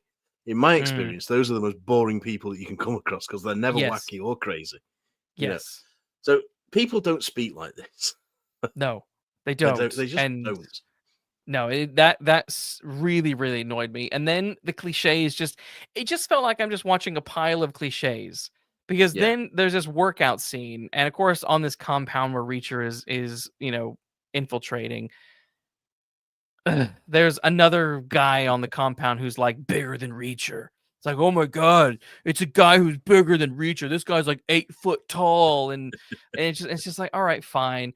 And they have a dude bro off Yeah. where they do the most. I saw it coming a mile away, and I'm like, okay, you're gonna do the arm wrestling thing where he pulls the arm back and hits him in the face. Yeah. Yeah. And No. that's exactly what happens. Reach is like, "Oh, have you Yeah. ever heard of the, I don't know, Mexican tango or whatever the hell he says?" And and he goes, "Oh, you hold your arm out like this right in front of your face." I'm like, "You telling me this guy's never like Yeah. It's just. what?" It's awful. It's awful. Yes. I tweeted that and I was like, "If you have your characters do this, stop what you're doing, punch Punch yourself in the yourself in face, the face. do better." Um, because I don't know. I wish I could like it, but this in these two scenes aren't even the worst. We'll talk. There's the what I'm calling the infamous ice cream scene. Oh god, that is just. I think I turned it off after that. Actually, It's a good idea. It's a I good couldn't bear idea. it anymore. I couldn't bear. Cliche predictability number 59 Yeah. in this rewatching. Reacher's sitting down with this kid that he's meant to be protecting. This kid comes out of an ice cream shop and hands Reacher an ice cream cone, and the ice cream is pink, is purple, right? And the Yeah. kid's sort of sitting there licking his ice cream, and Reacher's like, "What flavor is this?" And the kid says lavender, and Reacher just reaches over and drops the ice cream right into the bin without tasting it. Yeah. And literally, when that started to happen, I turned to my wife and I said, "Oh, that's because chocolate and vanilla are the only good ice cream flavors." Lo and behold, 30 seconds later, Yeah. they walk off from the bench and Reacher says, "Just so you know, chocolate and vanilla are the only good ice cream flavors." And I was like, Yeah. "Oh my God." My god. Yeah. Absolutely. Like, Absolutely. what cheap AI shit program is writing this series? Yeah, I don't Just stop it. stop it. Yeah, stop it. I mean, I have a real problem with Reacher. Um, I Yeah. I encountered Reacher as the novels. I read the first 3 or 4 Mm. novels, and after the third, I think he's digging a swimming pool for somebody, and I thought, how many times can he be in the wrong place at the wrong time? You know, There is that, yeah. and in one of them, he helps a woman with. I'm going to get these details wrong, but you'll get the idea. He helps a woman with it because she's on crutches with a dry cleaning, Mm. and then they're both bundled into the back of a van because it turns out she's the president's daughter or something, or Okay. she's some like DEA agent who's hot on the heels of this gang, whatever it is. And you think, Right. of all the people he could help with the dry cleaning, you know, what Yes. it just happens to be this, And I think, come on, this is so artificial and it's so Yes. ridiculous. And then there's the whole idea of him being a nomad and just wandering the land like David Banner, um, who at least had a reason to wander the land. Yes. Richie just Yeah. seems to be doing it for the kick of it. But Yes. again, we've said this before. Why doesn't he stink? Where does he get his Yes. money from to eat in all these We've said diners? that off air. We've said that off air, so we should clarify that. Reacher only has the clothes on his back and a toothbrush and maybe an ID, and that's Yeah. it. That's all he Was it off carries. air? I didn't realize it was off It air. was off air, so we need to All right. clarify that. So that is all he has. And I'm watching this show, right? These we're watching these few episodes, and like he's running around, getting into fights. He's not washing his clothes. He's not washing He's his going and clothes. swimming in the ocean and swimming back and running back to and climbing up the house to get back into his room. He's not taking a shower. No, no. So Like he must so he reek. stinks, doesn't he? And he looks He like a must tramp. reek. Rika. Reeker. Yes. So the whole premise, the point of all this is the whole premise of Reacher as a character rang hollow to me when I was reading the books, Yeah. Yes. and I get the same with this TV. I just don't buy it. I don't buy No. it. I sort of don't have time to buy it in the Tom Cruise films because they're only 2 hours long. So Well, they're here's sort the of thing. over and I done. actually kind of like the first Tom Cruise film, and that's because Tom Cruise is a good actor. Because what he Well, does is well, he instills the thing that Reacher is missing, and that is a personality. personality. Yeah, yeah, absolutely, Like absolutely. Tom So Cruise knows how to be action man, but also knows how to be a human. there's that. Well, there's that, but there's also this for me. In the books, Reacher is meant he is a detective. He has investigative skills, Yes. and so like Bond, he can use his fists. Yes, he can have a car chase. Yes, but he can also solve a mystery. Yeah. Right? I don't believe this fella can solve anything, but I do believe that Tom Cruise. I do. I do Poor believe that Alan. Tom Cruise could, because I've seen Tom Cruise do it. Yes. And I believe that Tom Cruise can do it. And you're right, that's because he conveys a degree and an element of intelligence. Yeah. This bloke is just, I mean, I don't know why we bother with CGI, because you paint this fella green and you've got the Hulk, It's true. It's true. you know? I And I he's know Alan Richardson from ages ago because he was in Smallville. He played Aquaman in Smallville, and he was right. very much like a surfer dude, bro. And he was good in that episode. I Did he liked him look in that like episode. this? No, he was much thinner. He wasn't. He Right. really bulked out and puffed out for Reacher because Reacher's meant to be huge. So he went to town for Reacher. But he was decent. He was decent in that. But one thing At least I will note is that as Smallville went on, because he came in season 4 and he had a few little bit moments across the rest of the last 6 years. His acting got a little bit weak. It got a mm, little bit bad, and even here, I'm sort of his performances read like he's he's like just a reading the lines for the first time. yeah, he's just a plank to me. Yeah. He's just a load of beef to me. Yeah. And and it almost makes me think. I mean, Tom Cruise did get a bit of stick for not being anything like the Reacher of the books because he's 5'6", not 6'5", or whatever he Yeah. is. But it's almost as if they said, "Well, as long as he looks right, then we've got it cracked." Yeah. You know, and no, because Reacher's meant to look like this fella, but act like Tom Cruise. Yeah. That was the impression I got from the books I read. Yeah. And I just think it's not enough that he No. looks that he's this massive. He's got to convince me that he can solve this case, whatever it might be. Yeah. I am not sold on that at all. Uh, No. you know, Interesting. I kind of forgot about this till just now, but I remember going to a book event with Ian Rankin and Lee Child. They were in conversation at the National Theatre here in old mhm. London town.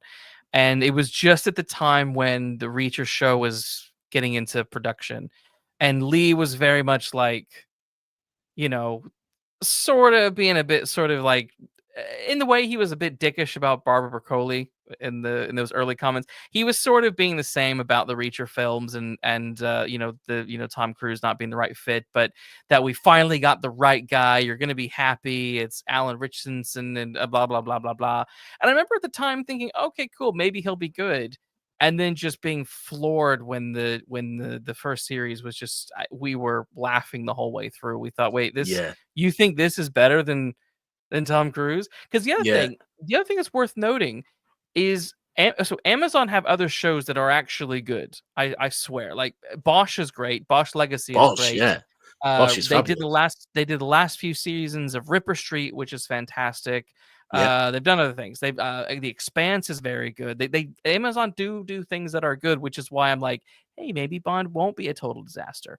But hmm they also have Rings of Power, which is awful. They also have Wheel of Time, which is terrible, and they have Reacher, which is dreadful. So it's anyone's game. But the thing I wanted to note is that things like Bosch and Expanse and Bosch Legacy and all that stuff, Ripper Street, they're dynamic to look at. The yeah, sets yeah, are great. There's visual. They're delicious sets, and it feels real. You watch Reacher, you can see if you're watching the video, this picture of him. Everything is this sort of yellow tinted, yeah. Beige. filmed by a drone, flat, smooth, boring. There's no dynamic to No, anything that you're seeing. the ice cream scene Yeah, almost looks to me as if it's AI created. it could. Yeah, it has that You know, vibe. it if you see these AI images of like private eyes on streets, for example, they all have that sort of Mm, the images are just too crisp, somehow, yes. and Yes. they look flat. The buildings look flat. It's the Yeah. same with this. Yeah. It looked like it all looked fake to me, Yeah. Yeah. and that instantly takes me out of it. It instantly takes me out of the drama, out of the situation, even out of the comedy, because I'm sure that scene's meant to be funny, although it isn't. Well, no, I'll take that back. It is, but not for the reason they think it is. um, Yes. Exactly. it's laughably bad, um, and it's just I just I couldn't get invested in it at all Yeah. because I couldn't get over how bad he is. He looks like he might look like Reacher, but that's not enough. That isn't Mm-mm. enough to make this man come alive on the screen. It. I almost Yeah. prefer Tom Cruise being smaller, Mm. but getting the character right. Yeah. Than having this Definitely. plank of wood in the right Reacher body. It's just Definitely. dreadful. It's dreadful. No, definitely. Definitely. The other thing, kind of the last thing I'll wrap up with Reacher here is he's he's been compared to Mike Hammer. He's like the modern day Mike Hammer, the Mickey Spillane character. And in many ways, I do think I agree with that because I'm not a big Mickey Spillane fan. I think Right. Mike Hammer. Was meant to be a cartoon character. Was meant to be a comic book character, who then became a fiction, literary character. Um, but there's also, when you look at the kind of the pantheon of hard boiled writers, Mike Hammer is one of the more like conservative, if not ultra conservative, Oh, definitely. Private Eyes. Yeah. You know, he's very much, McCarthyism. You know, he is looking for the communists hiding in plain sight, and he's getting off on choking them and killing them because that's what Yeah. America is Yeah. about. And I kind of feel that Reacher is in that same sort of vein. He's in that vein of he's of the establishment. He believes in the establishment. Well, He champions the establishment, though ironically he wants to be off the grid, which yeah. So that doesn't make any so sense, does why it? do you champion it so much, you fucking Yeah. weirdo? You weirdo. Um, Yeah. you know what I mean? Because but it's just a few bad apples in the batch. It's not the system that's bad. Whereas you look at Marlowe, you look at Spencer, you look at Kenzie Milhone, whatever. It is the system that is bad. Well, This I'll tell you what. that's why all of them have quit their jobs within the system because the system is so corrupt. Yeah. Yeah. I'll tell you what. I found myself thinking and wishing I was watching Dirty Harry because Yeah. I was thinking of this. Reacher's the bloke who doesn't play by the rules. You know, that's the old cliche. Mm. But for all the reasons you've just said, I was thinking, I'm not sure I want you to win. And I was thinking, of all the when Dirty Harry is doing his own thing and bending the Mm. rules, he's doing it for the right reasons, and that is because the system is broken. He's doing it for the same reason as Daredevil does it. Yeah. He's doing it for the same reason that Marlowe does it. You can't get justice the right way, but justice is for these people to pay. So I will go Yeah. and do it anyway. Yeah. And I can cheer that on. I can cheer Yeah. Dirty Harry on. I just think Reacher is like an ass, really. Yes. Because you're right, he's saying how great everything is, but he doesn't want to be part of it. Well, then Yeah. pick a side, mate. You know, Yeah. Well, because Dirty Harry's doing it from inside the system. He's trying to make the system work, yeah. but the system is crumbling around him. So he has no choice but to step outside it every now and again. You know, Yes. but and that works. Somehow that works because it is about dismantling it from the inside. Mm. And that's why you cheer him on, and that's why you cheer Marlowe on, because Marlowe is saying these guys won't cut the cops won't cut it, so you need, but I will, and Yeah. that's the sort of hero that I think Reacher aspires to be, but so clearly isn't. Yes. So Yeah. clearly isn't. Yeah. You know. And like I said, I felt, I just keep going back to Tom Cruise film because I the first one is decent and there is a sense of personality to him and there is a sense of Yeah. I feel like there's a sense of reason as to why he is outside the system and wants to be this loner. And I felt that from that interpretation, and I just wish that this show had, you know, I wish that Alan could take something away from the Cruise Yeah. film, and Yeah. that being, add some life. You're not funny. You're I not can't. being funny. Like, No, I don't like this Reacher. I can't relate to this Reacher, and I mm-mm, don't. I don't support him, no, but I do support Tom Cruise's Reacher. And one of the things I like about Tom Cruise is there's that famous fight scene outside a diner or a bar or whatever it is, when there's yeah, about 6 blokes surrounding him, and he says, "Just walk away now. Just yes, just turn around and go home." So his instinct is to not hurt any of them. yeah, But they don't, and he just ends up annihilating the whole lot of them in a really good fight sequence, from what I remember. yeah, yeah, Um, yeah, yeah, but his heart is in the right place. His heart is, I'll do you serious damage, and you don't want me to. Trust me. yeah. So just walk away now. This bloke, I think, would just wade in, He's just ready to like a bash like someone's like head a in. thug. Yeah, yeah, yeah. Yeah. There's a scene in the Now, first series, I think it is, where a bloke drags his girlfriend out of a diner, and is about yeah, to, something he's like that. violent towards her. And he just stands looking at him like the Terminator. And I was Yes, thinking, well, do something then. he has this sort of look like someone is shoving a like massive stick up his ass and twisting it at the same time. Yeah, yeah, That it's like, dude, like just like ease up. yeah. Well, to be honest with you, when I was watching, I genuinely thought he'd forgotten his lines, and it somehow managed to get in because he just sort Mm, of, or he'd forgotten where he was. He just stares dumbly at this fella, and we're yes. meant to believe that this fella's so intimidated that he just walks off.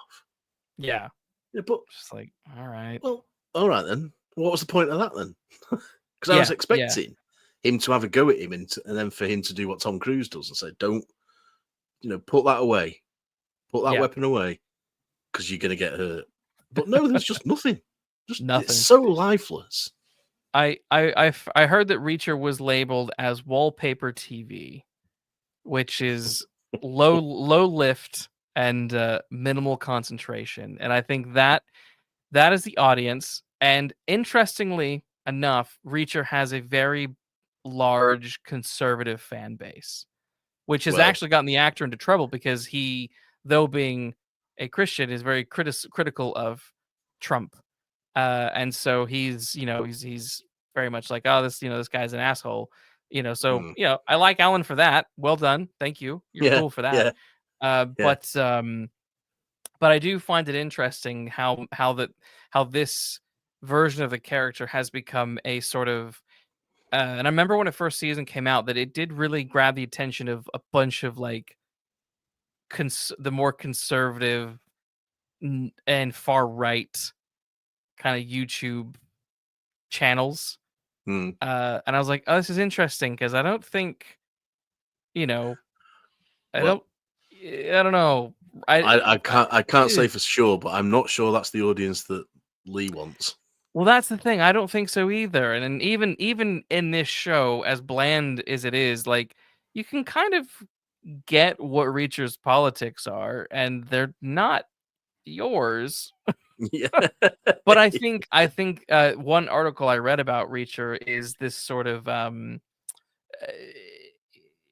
they label it as sort of a white power fantasy, and I in some ways I sort of like I do sort of agree with the thesis of this article, and that is these people are connecting to it because of that reason. These far right lunatics who are just desperate for power look at this situation and kind of want to fulfill that sort of fantasy. Because in the mm, very they're mainly talking about the very first season, because in that first season he is sort of offset by I can't remember the character's name, but he's offset by a black man, and he is sort of talking down. He's like 30 feet taller than the black guy, constantly looking down on him, constantly kind of berating him and all that kind of stuff. So there is a sort of, you can kind of get that sense, I mhm. think, to some degree. Um, but yeah, it's such a weird show that has it's poorly written, poorly acted, poorly shot, and has a weird conservative fan base that I just is bizarre to me. Yeah, yeah, absolutely. I agree with all that. I agree with Yeah. all that, and it's certainly badly written, and it's certainly badly acted. I didn't believe in any of them. I didn't. Mm. There's a bit where they've got some bloke, and I can't remember why now, but he's handcuffed to a chair in like a cabin or something, and that same DEA agent who said I'm not just pretty, she comes in and hits him with across the face with what Yeah. looks like a Bible or something, and I thought, well, what's she doing? What are you doing? What are you Why are you doing? doing this? And and it's so badly acted. It was like the worst amateur dramatics I've ever seen. And if you're trying to convince me that she's tough, then you're not doing, really. Oh. But the audience that it seems to have got will probably praise that because she's, you know, kicking some ass Yeah, I mean probably, and and not it's a think any bit further sort of than that. So yeah. it's a very odd show. It, and the books are a bit like this to me. That they're what I call they're just American airport thrillers. Yes. Because apart from the fact he's digging a swimming pool and he helps this woman with the dry cleaning, I can't remember anything about anything else about him. The No. books. Oh, I tried to read the first book on my way home from Edinburgh, and The first book is first person past tense, and then he changes to third person after the first book. Lee does. But there was one particular line that I don't remember verbatim, but the gist of it is he's been arrested and he's being held in a cell, and the detective lady, I think her name is Roscoe, um, brings him a cup of coffee, and he has a sort of like he has this moment where he starts like thinking about her breasts, and he goes, oh, I remember when I walked into the station and she was, leaning forward at her desk, and her breasts were pushing into the desk, and you know, now she's standing in front of me with a cup of coffee, and I want to read her name badge, but I don't want to make it look like I'm looking at her breasts, but oh, her name's Roscoe, also nice breasts, and I just thought, Oh oh my God. God. Fuck me, like, just Jesus, like, Yeah, absolutely. it was I just terrible writing, and I just thought, "No, I'm sorry, this I'm is." done with this. Yeah, yeah, Yeah, I so, yeah, it's just interesting, because he is, Reacher is so huge, and he is the modern day Mickey Spillane, he is the modern day Mike Hammer, this sort of ultra conservative, tough guy who is, yeah, he you is. know Yeah, he definitely is. but just like Spillane, just I struggle, I can't connect with this for all of these reasons. Yeah, yeah, I agree. He's definitely. I see why you say he's the modern Mickey, or whoever it was said he's the modern Mike Hammer, because Mike Hammer is that. He's called Mike Hammer for a reason. Yeah. And Yes. he's just a hammer. Yeah, Yes. and Hammer's got no personality either. No. Um, Other but than I want to kill communists. yeah, and I mean the first book is called I the Jury, isn't it? Or I It's a good Jury, title, to be and fair. yeah, which is a good title. And he says on the first page his friend's been shot in the stomach, and he says on the first page to a cop, "I will kill who's done this," and that's the whole. Yeah. That's the plot. Yeah. Find him and kill him. Yes. And I'm not bothered about the consequences. And Yes. he's just a bit too like unpleasant for me. He Yes. hasn't He, got he, any he of is the, unpleasant. That is you know. unpleasant is exactly it. Yeah. I mean, Marlowe's not an unpleasant man, and Sam No. Spade is a tough man. But do you think Spade's an unpleasant man? No. No, I No, would I've have a not drink heard with that. Marlowe. I'd have a drink with Spade. I'd have a I'd have drink a with drink with Spade. Spencer, you Yeah, know? I wouldn't cross the street to meet Reacher. No. You No. know, just horrendous. Yeah. I don't know. Well, I know who it appeals to, but I don't know how it can appeal to anybody that's outside that demographic. I really don't. And yet Yeah. the books sell in their millions. So Yeah, I think in some ways there, because when I went to that conference, or not conference, that evening with Ian Rankin and Lee Child, I there were a lot of jokes about, you know, thirsty moms reading these books.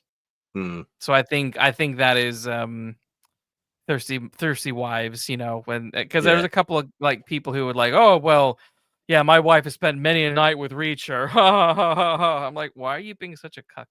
Like, just stop it. Like, yeah, the yeah, hell, man. Stop, yeah.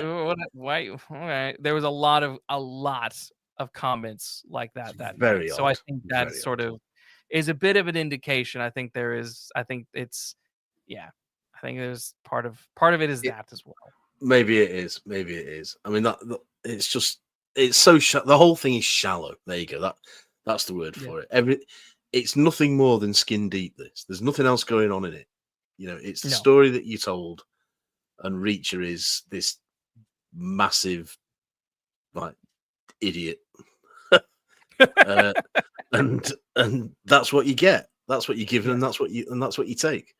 Nothing Yes. else is going on. And ironically, it doesn't say anything about the time. Well, maybe it does say something about the time it's written in, actually. But I think it does. I think it there's says a something lot that can about it, be actually. Now I've said garnered that out from that. loud. But Yeah. but it has absolutely no nuance, and it has no style at all, as far as I'm Mm-mm. concerned. And it's just no, it's not for me. No. I won't be No. watching any more Reacher, but I'll be watching Daredevil, and I will probably watch. I will watch Amazon's Bond if and when it arrives. You will watch that Miss Moneypenny mystery series that they release. Well, no, maybe not that. Maybe not that. At my time of life, Lee, you've got to be careful. Your years are numbered. I mean, I feel that way now. I'm like, no. Life is too short. Life is too short. But if they do a Bond sort of pilot that is James Bond, then I will watch it. I can't deny that. I would definitely watch whatever Bond they produce. I will definitely want to watch it. And fingers crossed. I mean, what did Dalton say? Because he talked a little bit about that. He's you just have to say that you hope Amazon does a damn good job. You can't say anything other than good luck and make it well. Follow the master, in reference to Albert Broccoli. Yeah, and I think that pretty much sums it up. And sums it up. Yeah. But there we go.